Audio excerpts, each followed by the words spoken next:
No tere, internetirahvas. Iganädalane check-in, tahaks öelda, et traditsiooniline isegi check-in. Kuidas läinud on? Tegelen jätkuvalt oma vaimse tervisega. Mingite alateadlike mustrite murdmisega. Protsess ilmselt võtab aega, aga on edusammud. Ja millega siis täpsemalt tegelen, on kõigepealt üks asi, mis tegelikult kohutavalt häirib, on see, et kuigi ma teadvusega või mõistusega tean, et ma ei pea olema parim, ma ei pea kindlasti olema teistest parem ja nagu ma ütlesin, mõistusega tead seda, aga aeg-ajalt ikkagi libastun ja alateadlikult hakkan, ma ei tea, kuidagi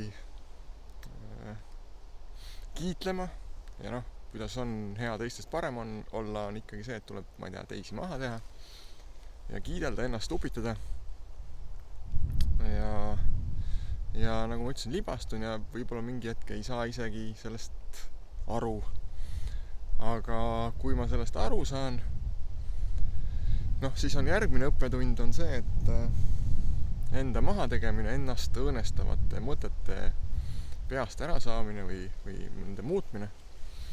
Ehk et kui ma siis olen halvasti käitunud, siis ma pärast mõtlen, et miks ma küll niimoodi käitusin või miks ma seda ütlesin või miks ma nii tegin või miks ma naa tegin. Miks ma vait ei olnud, miks ma teistel rääkida ei lasknud. Ja siis väga lihtne on sellesse ringi kinni jääda, sellesse lõksu jääda. Ja siis millega tegelen, ongi siis, et kui tuleb see mõte, lasen selle endast läbi, võtan õppetund, sain aru, püüan rohkem niimoodi mitte teha. Ja kui see mõte uuesti tuleb, et miks ma tegin, miks ma ütlesin, siis proovin mõelda millelegi muule, millelegi positiivsele.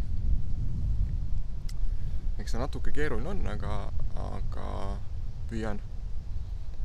Loodan, et läheb kergemaks ja loodan, et äkki saab sellisest käitumisest lahti. Või kindlasti saab lahti. Lihtsalt hetkel ei oska prognoosida millal. Vot nii. Tšau!